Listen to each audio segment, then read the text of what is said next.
শনিবার মানেই শুধু একটি দিন নয়, এ দিনটি সেই যোগ, সেই সময় যখন কর্মফলের বিচারক, ন্যায়ের প্রতীক এবং সহিষ্ণুতার দেবতা শ্রী শ্রী ভগবান শনি মহারাজ তথা শনিদেবের পৃথিবীতে ভ্রমণ করেন। যারা তাকে সত্য অন্তর দিয়ে স্মরণ করেন, তার ক্রোধ নয়, তারা জীবনে লাভ করেন শনি মহারাজের আশীর্বাদ, ন্যায়, কর্মফল ও মুক্তির আলো। জয় শ্রীকৃষ্ণ, রাধে রাধে। নমস্কার প্রিয় দর্শক বন্ধুগণ, রুদ্রবাণী চ্যানেলের আরো একটি নতুন আধ্যাত্মিক মূলক মন্ত্রের পর্বে আপনাদের সবাইকে স্বাগতম জানাই, অন্তর থেকে ভালোবাসা এবং অভিনন্দন জানাই। আশা করছি আপনারা সকলে মূলত ভালো আছেন এবং সুস্থ আছেন। আজ শনিবার, আজকের এই তিথিতে আমরা সকল সনাতনী ভাই বোনেরা শ্রবণ করব এক বিশেষ শনি মহারাজের মন্ত্র, যে মন্ত্র দারিদ্র নাশকারী, গ্রহদোষ নিষ্কাশনকারী এবং সংসারের দুরবস্থা দূর তথা বিধ্বংসীকারী এক বিশেষ চমৎকার প্রবণ মন্ত্র। যে মন্ত্র শুধুমাত্র সময় অনুসারে ধ্যান করে একান্তই কিন্তু জপ করা যায় বা জপ করা হয়। তো বন্ধুগণ, আজকে এই বিরল যোগ অর্থাৎ আজকের এই শনিবারের মহাতিথি একান্তই কাজে লাগান, এই সময়কালটিকে অতিবাহিত করবেন না। সংসারের অশান্তি, সমস্যা এবং সন্তানের মঙ্গল কামনার্থে, সংসারের দারিদ্রতা দূর করবার্থে, জীবনের চলার পথে গ্রহদোষ নিষ্কাশন করবার্থে একান্তই আসুন আমার সঙ্গে আজকের এই তিথিতে মাত্র 10টা মিনিট সময় বার করে শ্রবণ করুন শনি মহারাজের বিশেষ চমৎকারবান মন্ত্র। এই মন্ত্র অতিরিক্ত সাধারণ একটি মন্ত্র একান্তই মনে হলেও এ মন্ত্রের বিশেষ যে প্রভাব একান্তই কিন্তু অপরিহার্য এবং অপরিসীম ক্ষমতা আছে। এই মন্ত্র একান্তই আপনাদের জীবনে কিন্তু আলো আনবে। শনি মহারাজের কৃপা এই মন্ত্রের মাধ্যমে কিন্তু আপনারা পেতে পারবেন। তাই বিশ্বাস রাখুন, কারণ বন্ধুরা, বিশ্বাস না থাকলে কিন্তু কোনো কিছুই সম্ভব নয়। বিশ্বাসে মিলায় বস্তু, তর্কে বহুদূর। তাই অবশ্যই বিশ্বাস রাখুন শনি মহারাজের উপর, কর্মফল দাতার উপর, এবং শতকোটি প্রণাম নিবেদন জানিয়ে আসুন আজকের এই পবিত্রবান তিথিতে আমরা সকলে মিলে শরণাপন্ন হই শ্রী শ্রী শনি মহারাজের চরণে শতকোটি প্রণাম নিবেদন জানাই। তো বন্ধুগণ, আমাদের এই রুদ্রবাণী চ্যানেলে নতুন হয়ে থাকলে অবশ্যই আমাদের এই চ্যানেলটিকে সাবস্ক্রাইব করে আমাদের পাশে অবশ্যই সবসময় সতর্ক আপনারা থাকবেন। ভিডিওটি আপন বন্ধু বান্ধবদের সাথে শেয়ার করে অবশ্যই কমেন্টে লিখে যাবেন জয় শনিদেবের জয়, অবশ্যই লিখে যাবেন। ভিডিওটি আপন বন্ধু বান্ধবদের সাথে শেয়ার করবেন এবং একটি লাইক দিয়ে যাবেন। ওম নমো ভগবতে বাসুদেবায়, জয় শ্রীকৃষ্ণ, রাধে রাধে। ওম নীলাঞ্জন সমাভাসম রবিপুত্রম যমাগ্রজম ছায়ামার্তণ্ড সম্ভুতং তম নমামি শনৈশ্চরম। ওম নীলাঞ্জন সমাভাসম রবিপুত্রম যমাগ্রজম ছায়ামার্তণ্ড সম্ভুতং তম নমামি শনৈশ্চরম। ওম নীলাঞ্জন সমাভাসম রবিপুত্রম যমাগ্রজম ছায়ামার্তণ্ড সম্ভুতং তম নমামি শনৈশ্চরম। ওম নীলাঞ্জন সমাভাসম রবিপুত্রম যমাগ্রজম ছায়ামার্তণ্ড সম্ভুতং তম নমামি শনৈশ্চরম।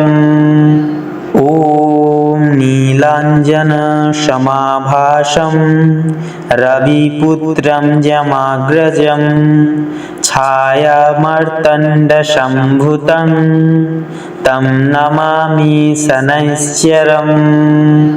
ওম নীলাঞ্জন সমাভাসম রবিপুত্রম যমাগ্রজম ছায়ামার্তণ্ড সম্ভুতং তম নমামি শনৈশ্চরম।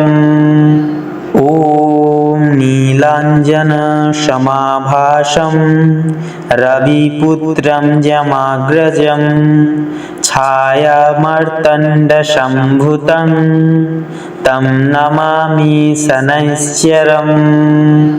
ওম नीलाञ्जनसमाभासं रविपुत्रं यमाग्रजं छायामार्तण्डसम्भूतं तं नमामि शनैश्चरम्। ॐ नीलाञ्जनसमाभासं रविपुत्रं यमाग्रजं छायामार्तण्डसम्भूतं तं नमामि शनैश्चरम्। ॐ नीलाञ्जनसमाभासं रविपुत्रं यमाग्रजं छायामार्तण्डसम्भूतं तं नमामि शनैश्चरम्। ॐ नीलाञ्जनसमाभासं रविपुत्रं यमाग्रजं छायामार्तण्डसम्भूतं तं नमामि शनैश्चरम्। ॐ नीलाञ्जनसमाभासं रविपुत्रं यमाग्रजं छायामार्तण्डसम्भूतं तं नमामि शनैश्चरम्। ॐ नीलाञ्जनसमाभासं रविपुत्रं यमाग्रजं छायामार्तण्डसम्भूतं तं नमामि शनैश्चरम्। ॐ नीलाञ्जनसमाभासं रविपुत्रं यमाग्रजं छायामार्तण्डसम्भूतं तं नमामि शनैश्चरम्। ॐ नीलाञ्जनसमाभासं रविपुत्रं यमाग्रजं छायामार्तण्डसम्भूतं तं नमामि शनैश्चरम्। ॐ नीलाञ्जनसमाभासं रविपुत्रं यमाग्रजं छायामार्तण्डसम्भूतं तं नमामि शनैश्चरम्। ॐ नीलाञ्जनसमाभासं रविपुत्रं यमाग्रजं छायामार्तण्डसम्भूतं तं नमामि शनैश्चरम्। ॐ नीलाञ्जनसमाभासं रविपुत्रं यमाग्रजं छायामार्तण्डसम्भूतं तं नमामि शनैश्चरम्। ॐ नीलाञ्जनसमाभासं रविपुत्रं यमाग्रजं छायामार्तण्डसम्भूतं तं नमामि शनैश्चरम्। ॐ नीलाञ्जनसमाभासं रविपुत्रं यमाग्रजं छायामार्तण्डसम्भूतं तं नमामि शनैश्चरम्। ॐ नीलाञ्जनसमाभासं रविपुत्रं यमाग्रजं छायामार्तण्डसम्भूतं तं नमामि शनैश्चरम्। ॐ नीलाञ्जनसमाभासं रविपुत्रं यमाग्रजं छायामार्तण्डसम्भूतं तं नमामि शनैश्चरम्। ॐ नीलाञ्जनसमाभासं रविपुत्रं यमाग्रजं छायामार्तण्डसम्भूतं तं नमामि शनैश्चरम्। ॐ नीलाञ्जनसमाभासं रविपुत्रं यमाग्रजं छायामार्तण्डसम्भूतं तं नमामि शनैश्चरम्। ॐ नीलाञ्जनसमाभासं रविपुत्रं यमाग्रजं छायामार्तण्डसम्भूतं तं नमामि शनैश्चरम्। ॐ नीलाञ्जनसमाभासं रविपुत्रं यमाग्रजं छायामार्तण्डसम्भूतं तं नमामि शनैश्चरम्। ॐ नीलाञ्जनसमाभासं रविपुत्रं यमाग्रजं छायामार्तण्डसम्भूतं तं नमामि शनैश्चरम्। ॐ नीलाञ्जनसमाभासं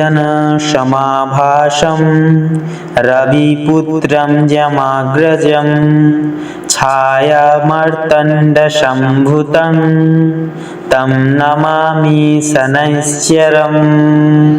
ॐ नीलाञ्जनसमाभासं रविपुत्रं यमाग्रजं छायामार्तण्डसम्भूतं तं नमामि शनैश्चरम्। ॐ नीलाञ्जनसमाभासं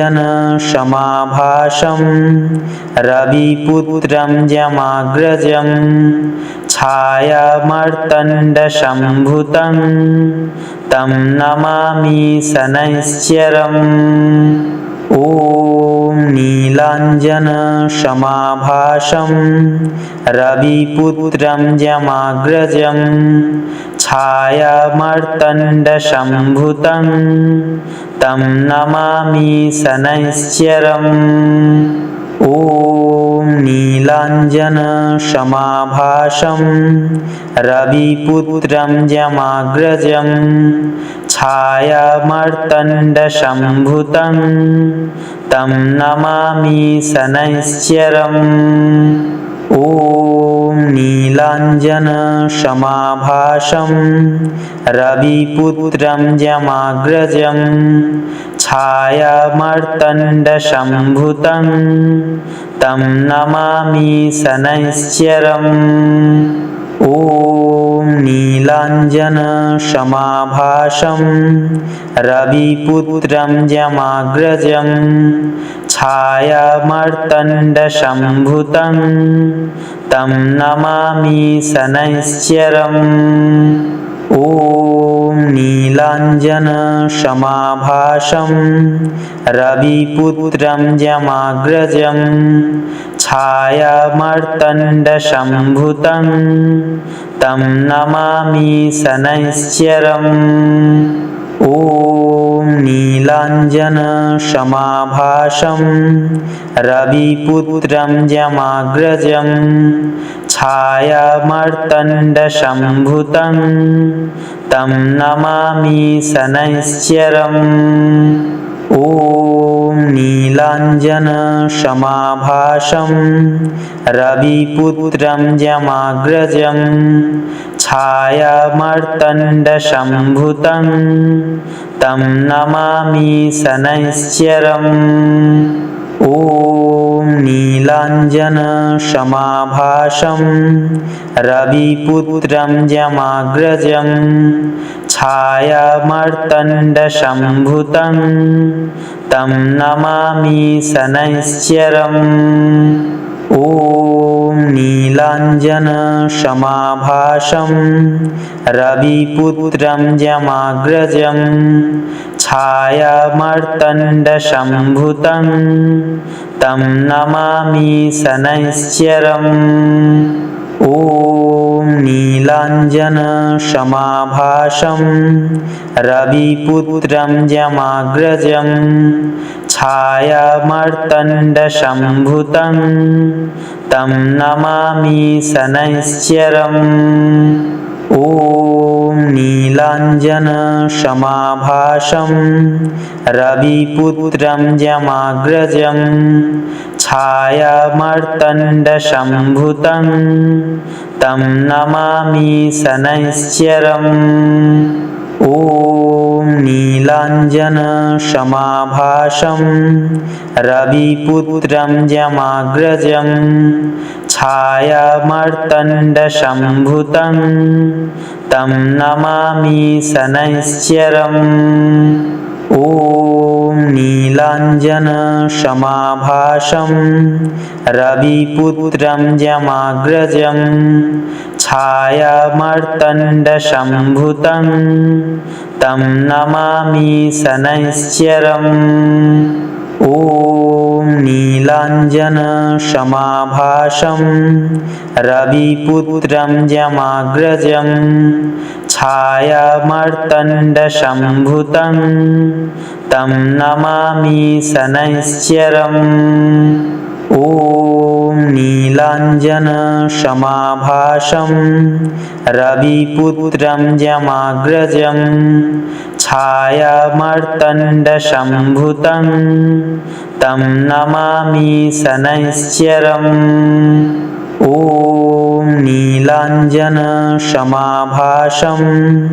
रविपुत्रं यमाग्रजं छायामार्तण्डसम्भूतं तं नमामि शनैश्चरम्।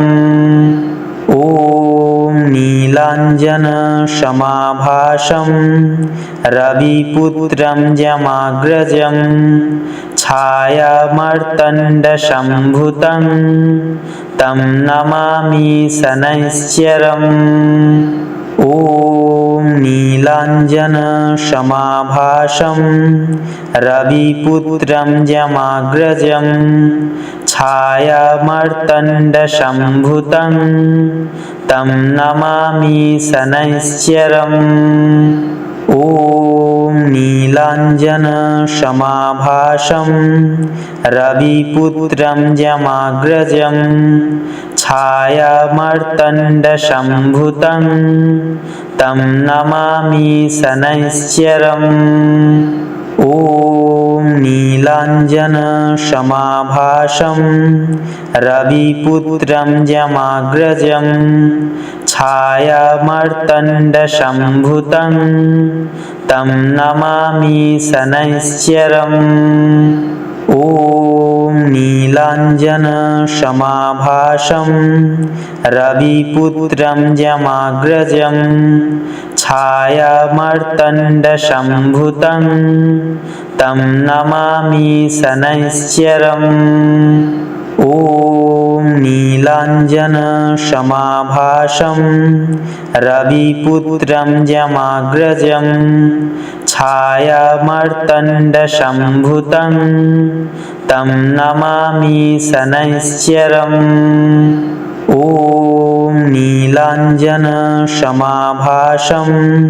रविपुत्रं यमाग्रजं छायामार्तण्डसम्भूतं तं नमामि शनैश्चरम्।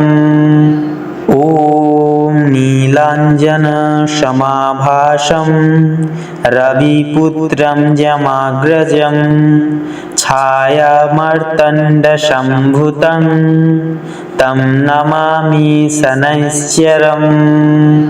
ॐ नीलाञ्जनसमाभासं रविपुत्रं यमाग्रजं छायामार्तण्डसम्भूतं तं नमामि शनैश्चरम्। ॐ नीलाञ्जनसमाभासं रविपुत्रं यमाग्रजं छायामार्तण्डसम्भूतं तं नमामि शनैश्चरम्। ॐ नीलाञ्जनसमाभासं रविपुत्रं यमाग्रजं छायामार्तण्डसम्भूतं तं नमामि शनैश्चरम्। ॐ नीलाञ्जनसमाभासं रविपुत्रं यमाग्रजं छायामार्तण्डसम्भूतं तं नमामि शनैश्चरम्। ॐ नीलाञ्जनसमाभासं रविपुत्रं यमाग्रजं छायामार्तण्डसम्भूतं तं नमामि शनैश्चरम्। ॐ नीलाञ्जनसमाभासं रविपुत्रं यमाग्रजं छायामार्तण्डसम्भूतं तं नमामि शनैश्चरम्। ॐ नीलाञ्जनसमाभासं रविपुत्रं यमाग्रजं छायामार्तण्डसम्भूतं तं नमामि शनैश्चरम्। ॐ नीलाञ्जनसमाभासं रविपुत्रं यमाग्रजं छायामार्तण्डसम्भूतं तं नमामि शनैश्चरम्। ॐ नीलाञ्जनसमाभासं रविपुत्रं यमाग्रजं छायामार्तण्डसम्भूतं तं नमामि शनैश्चरम्। ॐ नीलाञ्जनसमाभासं रविपुत्रं यमाग्रजं छायामार्तण्डसम्भूतं तं नमामि शनैश्चरम्। ॐ नीलाञ्जनसमाभासं रविपुत्रं यमाग्रजं छायामार्तण्डसम्भूतं तं नमामि शनैश्चरम्। ॐ नीलाञ्जनसमाभासं रविपुत्रं यमाग्रजं छायामार्तण्डसम्भूतं तं नमामि शनैश्चरम्। ॐ नीलाञ्जनसमाभासं रविपुत्रं यमाग्रजं छायामार्तण्डसम्भूतं तं नमामि शनैश्चरम्। ॐ नीलाञ्जनसमाभासं रविपुत्रं यमाग्रजं छायामार्तण्डसम्भूतं तं नमामि शनैश्चरम्। ॐ नीलाञ्जनसमाभासं रविपुत्रं यमाग्रजं छायामार्तण्डसम्भूतं तं नमामि शनैश्चरम्। ॐ नीलाञ्जनसमाभासं रविपुत्रं यमाग्रजं छायामार्तण्डसम्भूतं तं नमामि शनैश्चरम्। ॐ नीलाञ्जनसमाभासं रविपुत्रं यमाग्रजं छायामार्तण्डसम्भूतं तं नमामि शनैश्चरम्। ॐ नीलाञ्जनसमाभासं रविपुत्रं यमाग्रजं छायामार्तण्डसम्भूतं तं नमामि शनैश्चरम्। ॐ नीलाञ्जनसमाभासं रविपुत्रं यमाग्रजं छायामार्तण्डसम्भूतं तं नमामि शनैश्चरम्। ॐ नीलाञ्जनसमाभासं रविपुत्रं यमाग्रजं छायामार्तण्डसम्भूतं तं नमामि शनैश्चरम्। ॐ नीलाञ्जनसमाभासं रविपुत्रं यमाग्रजं छायामार्तण्डसम्भूतं तं नमामि शनैश्चरम्। ॐ नीलाञ्जनसमाभासं रविपुत्रं यमाग्रजं छायामार्तण्डसम्भूतं तं नमामि शनैश्चरम्। ॐ नीलाञ्जनसमाभासं रविपुत्रं यमाग्रजं छायामार्तण्डसम्भूतं तं नमामि शनैश्चरम्। ॐ नीलाञ्जनसमाभासं रविपुत्रं यमाग्रजं छायामार्तण्डसम्भूतं तं नमामि शनैश्चरम्। ॐ नीलाञ्जनसमाभासं रविपुत्रं यमाग्रजं छायामार्तण्डसम्भूतं तं नमामि शनैश्चरम्।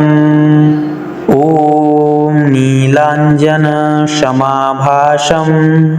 रविपुत्रं यमाग्रजं छायामार्तण्डसम्भूतं तं नमामि शनैश्चरम्। ॐ नीलाञ्जनसमाभासं रविपुत्रं यमाग्रजं छायामार्तण्डसम्भूतं तं नमामि शनैश्चरम्। ॐ नीलाञ्जनसमाभासं रविपुत्रं यमाग्रजं छायामार्तण्डसम्भूतं तं नमामि शनैश्चरम्। ॐ नीलाञ्जनसमाभासं रविपुत्रं यमाग्रजं छायामार्तण्डसम्भूतं तं नमामि शनैश्चरम्। ॐ नीलाञ्जनसमाभासं रविपुत्रं यमाग्रजं छायामार्तण्डसम्भूतं तं नमामि शनैश्चरम्। ॐ नीलाञ्जनसमाभासं रविपुत्रं यमाग्रजं छायामार्तण्डसम्भूतं तं नमामि शनैश्चरम्। ॐ नीलाञ्जनसमाभासं रविपुत्रं यमाग्रजं छायामार्तण्डसम्भूतं तं नमामि शनैश्चरम्।